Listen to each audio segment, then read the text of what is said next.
hot sauces and cold sauces, emulsions and reductions. In this section, I'll show you the various types of sauces used to accompany antipastos. Next, I'll talk about traditional recipes, but they'll be much lighter, more modern, and will have a faster preparation time. These are the sauces that accompany your dishes and make them more unique and tastier. So let's get started.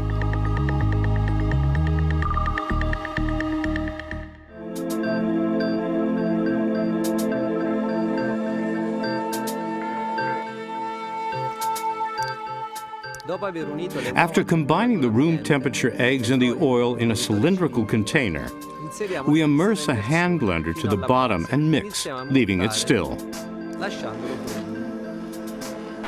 Slowly, we bring the mixer up toward the top. Once it's firm, we add the rest of the ingredients and restore its creaminess.